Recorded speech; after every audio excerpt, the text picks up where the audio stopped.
हिरकिल शाह रोम ने उनके पास कुरैश के काफिले में एक आदमी बुलाने को भेजा, और इस वक्त ये लोग तिजारत के लिए मुख शाम गए हुए थे, और ये वो जमाना था जब रसूल अल्लाह ने कुरैश और अबू सुफियान से एक वक्ती अहद किया हुआ था।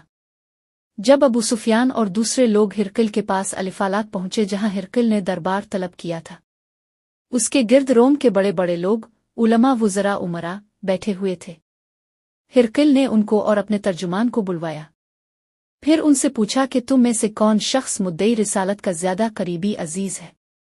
अबू सुफियान कहते हैं कि मैं बोल उठा कि मैं उसका सबसे ज्यादा करीबी रिश्तेदार हूँ। ये सुनकर हिरकिल ने हुक्म दिया कि इसको, अबू सुफियान को, मेरे करीब लाकर बिठाओ और उसके साथियों को इसकी पीठ के पीछे बिठा दो। फिर अपने तर्जुमान से कहा कि इन लोगों से कह दो कि मैं अबू सुफियान से इस शख्स के यानी मोहम्मद के हालात पूछता हूँ। अगर ये मुझसे किसी बात में झूठ बोल दे तो तुम उसका झूठ जाहिर कर देना। अबू सुफियान का कौल है कि खुदा की कसम, अगर मुझे ये गैरत न आती कि ये लोग मुझको झटलाएंगे तो मैं आपकी निस्बत जरूर गलत गोई से काम लेता। खैर, पहली बात जो हिरकिल ने मुझसे पूछी वो ये कि इस शख्स का खानदान तुम लोगों में कैसा है। मैंने कहा वो तो बड़े ऊंचे आली नसब वाले हैं। कहने लगा इससे पहले भी किसी ने तुम लोगों में ऐसी बात कही थी।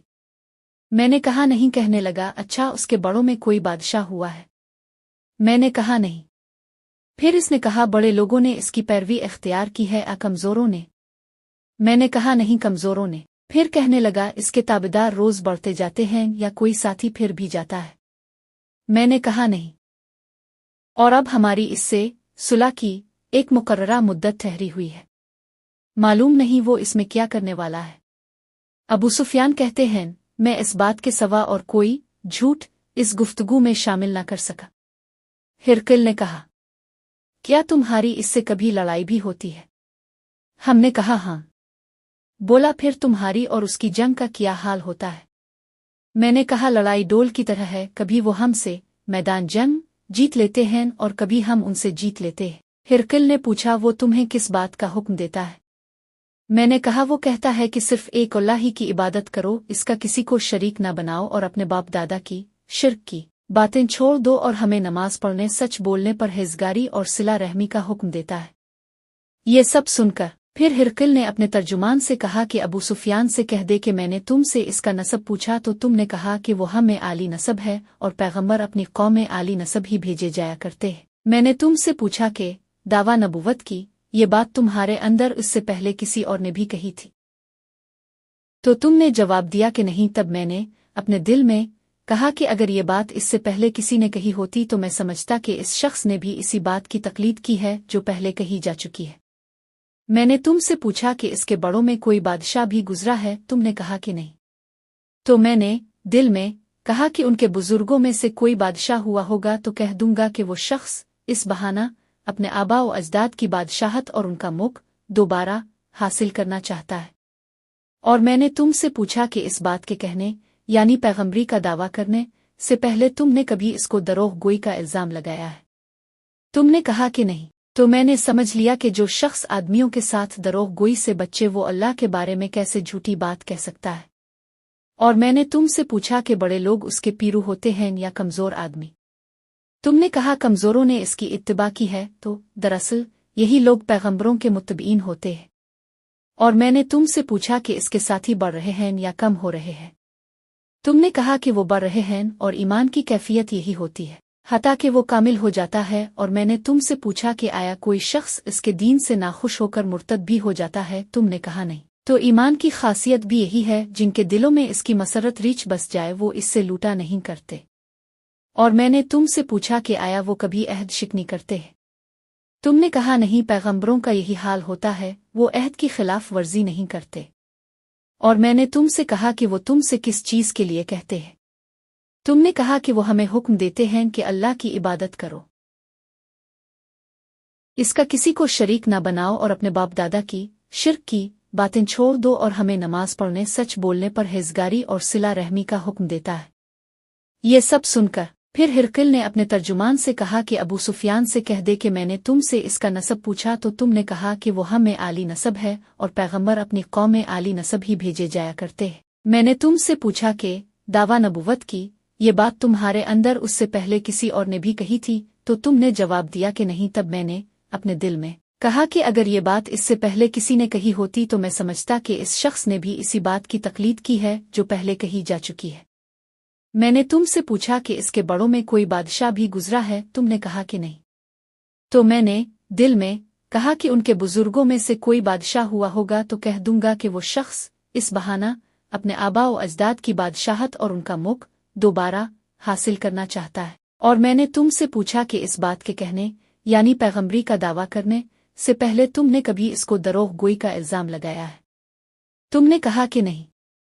तो मैंने समझ लिया कि जो शख्स आदमियों के साथ दरोग गोई से बच्चे वो अल्लाह के बारे में कैसे झूठी बात कह सकता है। और मैंने तुमसे पूछा कि बड़े लोग उसके पीरू होते हैं या कमजोर आदमी, तुमने कहा कमजोरों ने इसकी इत्तिबा की है, तो दरअसल यही लोग पैगंबरों के मुत्तबीन होते हैं। और मैंने तुमसे पूछा कि इसके साथी बढ़ रहे हैं या कम हो रहे हैं, तुमने कहा कि वो बढ़ रहे हैं और ईमान की कैफियत यही होती है हता कि वो कामिल हो जाता है। और मैंने तुमसे पूछा कि आया कोई शख्स इसके दीन से नाखुश होकर मुर्तद भी हो जाता है, तुमने कहा नहीं। तो ईमान की खासियत भी यही है, जिनके दिलों में इसकी मसरत रीछ बस जाए वो इससे लूटा नहीं करते। और मैंने तुमसे पूछा कि आया वो कभी अहद शिकनी करते हैं, तुमने कहा नहीं। पैगंबरों का यही हाल होता है, वो अहद की खिलाफ वर्जी नहीं करते। और मैंने तुमसे कहा कि वो तुमसे किस चीज के लिए कहते हैं, तुमने कहा कि वो हमें हुक्म देते हैं कि अल्लाह की इबादत करो, इसके साथ किसी को शरीक ना ठहराओ, और तुम्हें बुतों की प्रस्तिश से रोकते हैं, सच बोलने और परहेजगारी का हुक्म देते हैं। लिहाजा अगर ये बातें जो तुम कह रहे हो सच हैं तो अनकरीब वो इस जगह का मालिक हो जाएगा कि जहां मेरे ये दोनों पांव हैं। मुझे मालूम था कि वो पैगंबर आने वाला है, मगर मुझे ये मालूम नहीं था कि वो तुम्हारे अंदर होगा। अगर मैं जानता कि इस तक पहुंच सकूंगा तो इससे मिलने के लिए हर तकलीफ गवारा करता। अगर मैं इसके पास होता तो उसके पांव धोता। हिरकिल ने रसूल अल्लाह का वो खत मंगाया जो अपने धा कल्बी रजी अल्लाह अन्हु के जरिया हाकिम बसर के पास भेजा था, और उसने वो हिरकिल के पास भेज दिया था। फिर उसको पढ़ा तो इसमें लिखा था, अल्लाह के नाम के साथ जो निहायत मेहरबान और रहम वाला है। अल्लाह के बंदे और उसके पैगंबर मोहम्मद की तरफ से ये खत है शारोम के लिए। इस शख्स पर सलाम हो जो हिदायत की पैरवी करे। इसके बाद में आपके सामने दावत इस्लाम पेश करता हूँ। अगर आप इस्लाम ले आएंगे तो दीन और दुनिया में सलामती नसीब होगी, अल्लाह आपको दोहरा सवाब देगा। और अगर आप मेरी दावत से रुगरदानी करेंगे तो आपकी रियाया का गुनाह भी आप ही पर होगा। और ए अहल किताब, एक ऐसी बात पर आ जाओ जो हमारे और तुम्हारे दरमियान यकसा है, वो ये कि हम अल्लाह के सिवा किसी की इबादत न करें और किसी को इसका शरीक न ठहराएं, और न हम में से कोई किसी को खुदा के सिवा अपना रब बनाए। फिर अगर वो अहल किताब इस बात से मुंह फेर लें तो मुसलमानों, तुम उनसे कह दो कि तुम मानो आना मानो, हम तो एक खुदा के इताअत गुजार है। अबू सुफियान कहते हैं, जब हिरकिल ने जो कुछ कहना था कह दिया और खत पढ़कर फारिग हुआ तो उसके इर्द गिर्द बहुत शोर और गौगा हुआ, बहुत सी आवाजें उठीं और हमें बाहर निकाल दिया गया। तब मैंने अपने साथियों से कहा कि अबू कबशा के बेटे हजरत का मामला तो बहुत बढ़ गया, देखो तो इससे बनी असफर रोम का बादशाह भी डरता है। मुझे इस वक्त से इस बात का यकीन हो गया कि हुजूर अनकरीब गालिब होकर रहेंगे, हता कि अल्लाह ने मुझे मुसलमान कर दिया। रावी का बयान है कि इब्न आतौर अलिफालाक का हाकिम हिरकिल का मुसाहिब और शाम के नसार का लाट पादरी बयान करता था कि हिरकिल जब अलिफालाक आया एक दिन सुबह को परेशान उठा तो उसके दरबारियों ने दरियाफ्त किया कि आज हम आपकी हालत बदली हुई पाते हैं, क्या वजह है। इब्न आतौर का बयान है कि हिरकिल नुजूमी था, इल्म नुजूम में वो पूरी महारत रखता था। इसने अपने हम नशीनों को बताया कि मैंने आज रात सितारों पर नजर डाली तो देखा कि खतना करने वालों का बादशाह हमारे मुख पर गालिब आ गया है। भला इस जमाने में कौन लोग खतना करते हैं। उन्होंने कहा कि यहूद के सिवा कोई खतना नहीं करता, सो उनकी वजह से परेशान ना हो। सल्तनत के तमाम शहरों में ये हुक्म लिख भेजिए कि वहां जितने यहूदी हों सब कत्ल कर दिए जाएं। वो लोग उन्हीं बातों में मशगूल थे कि हिरकिल के पास एक आदमी लाया गया जिसे शाह गसान ने भेजा था। इसने रसूल अल्लाह के हालात बयान किए। जब हिरकिल ने सारे हालात सुन लिए तो कहा कि जाकर देखो वो खतना किए हुए है या नहीं। उन्होंने इसे देखा तो बतलाया कि वो खतना किया हुआ है। हिरकिल ने जब इस शख्स से अरब के बारे में पूछा तो इसने बतलाया कि वो खतना करते हैं। तब हिरकिल ने कहा कि यही मोहम्मद इस उम्मत के बादशाह हैं जो पैदा हो चुके हैं। फिर इसने अपने एक दोस्त को रोमिये खत लिखा और वो भी इल्म नुजूम में हिरकिल की तरह माहिर था। फिर वहां से हिरकिल हमस चला गया।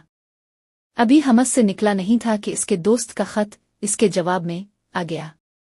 इसकी राय भी हुजूर के ज़ुहूर के बारे में हिरकिल के मुवाफिक थी कि मोहम्मद वाकई पैगंबर है। इसके बाद हिरकिल ने रोम के बड़े आदमियों को अपने हमस के महल में तलब किया और उसके हुक्म से महल के दरवाजे बंद कर लिए गए।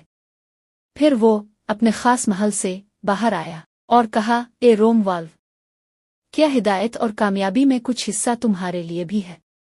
अगर तुम अपनी सल्तनत की बका चाहते हो तो फिर इस नबी की बैत कर लो और मुसलमान हो जाओ। ये सुनना था कि फिर वो लोग वहशी गधों की तरह दरवाजों की तरफ दौड़े, मगर उन्हें बंद पाया। आखिर जब हिरकिल ने इस बात से उनकी ये नफरत देखी और उनके ईमान लाने से मायूस हो गया, तो कहने लगा कि इन लोगों को मेरे पास लाओ। जब वो दोबारा आए तो इसने कहा, मैंने जो बात कही थी इससे तुम्हारी दीनी पुख्तगी की आजमाइश मकसूद थी, सो वो मैंने देख ली। तब ये बात सुनकर वो सब के सब इसके सामने सजदे में गिर पड़े और उससे खुश हो गए। बिलाखिर हिरकिल की आखिरी हालत यही रही। अबू अब्दुल्ला कहते हैं कि इस हदीस को साले बिन किसान, यूनस और मुअम्मर ने भी ज़हरी से रवायत किया है।